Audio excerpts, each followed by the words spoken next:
نحمده ونصلي على رسول الكريم أما بعد فأعوذ بالله من الشيطان الرجيم بسم الله الرحمن الرحيم وقال تعالى فمن يكفر بالطاغوت ويؤمن بالله فقد استمسك بالعروة الوثقى. صحیح عقیده او نظریه بیان مخکې شوی نو دا صحیح عقیده او نظریه دا ماتیږي نو هغې ته ویلی شي نواقض الایمان. نو دریم ناقض د ایمان چې دی هغه دا دی چې هر هغه څوک چې هغه مشرکانو ته کافر نه وي یا د هغې په کفر کې شک کوي یا د هغې مذهب دا صحیح ګڼي نو دا سړی په اتفاق د ټول سره دا سړی کافر دی. او بیا دې تفصیل علما کرام ذکر کوي چې مشرکان نه مراد ټول کافران دي، که هغه یهود دي او که نصارا دي او که بت پرست دي او که مرتدین دي او که بل قسم کافر دي. دا عقیده دا ساتل فرض دي چې دوی کافر دي. اوس که یو سړی ووایي چې دوی کافر نه دي نو دا سړی په خپله کافر کېږي.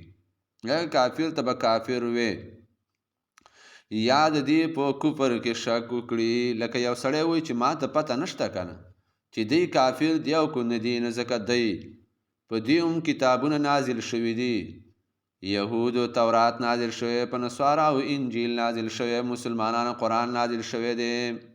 هغې باندې هم کتابونه راغلي نو هغې به هم په حقه باندې او صحیح مذهب باندې ځکه کتابونه په راغلي کړه نو دا سړی هم کافر دی. یا د هغې مذهب سړی صحیح ګڼي، لکه یو سړی وایي یهودیت هم دین صحیحه دی، نصرانیت دی نو دا هم دین صحیحه دی. یا یو سړی وایي چې هر چا ته ازادي ده، بس دا جمهوریت دی که نه، بس کو سړی په خپله طبع یهودي کېږي او که نصراني کېږي او که مسلمانېږي، هر چا ته اختیار دی. نو دا سړی هم چا د عقیده دا هم عقیده د کفر ده. دلایل علما کرام ذکر کوي. اول دلیل دا دی چې ایمان دپاره الله رب عزت دوه شرایط ذکر کوي، یو کفر په طاغوت باندې کول او ایمان په الله باندې راوړل. الله فرمایي فمن یکفر بالطاغوت ویؤمن بالله فقد استمسک بالعروة الوثقى. چا چې کفر وکړو په طاغوت باندې او ایمان یې راوړو په الله باندې، په تحقیق سره دې منګولې ولګولې په هغه مضبوطه رسۍ باندې.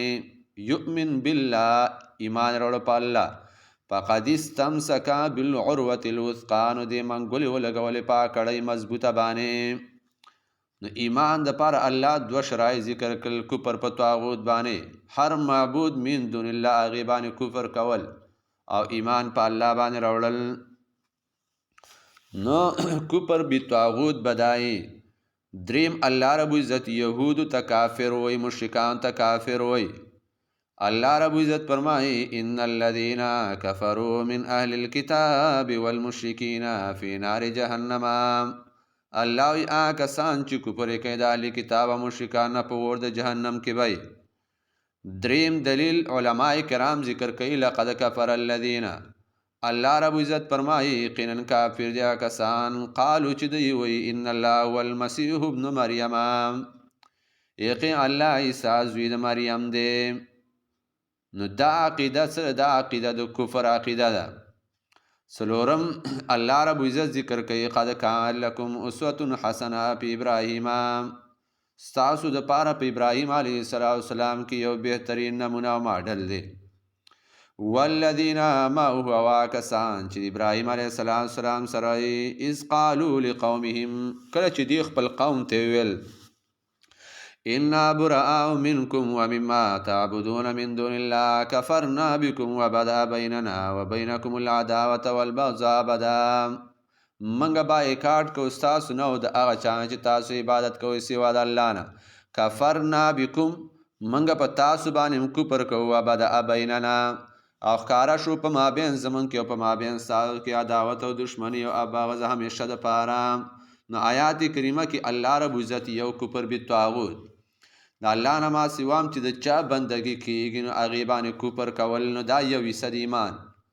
دویمه حصه او شرط د ایمان دپاره په الله رب عزت باندې ایمان راوړل، نو دا سیده اوله شرط. نو که چا دا عقیده چې کافر ته کافر نه وي، مشرک ته کافر نه وي، یا د یهودو مذهب ته صحیح وي، د نصاراو مذهب ته صحیح وي چې بس دوی په دین حق باندې دا سړی کافر دی په اتفاق د علماو سره. الله دې زموږ حفاظت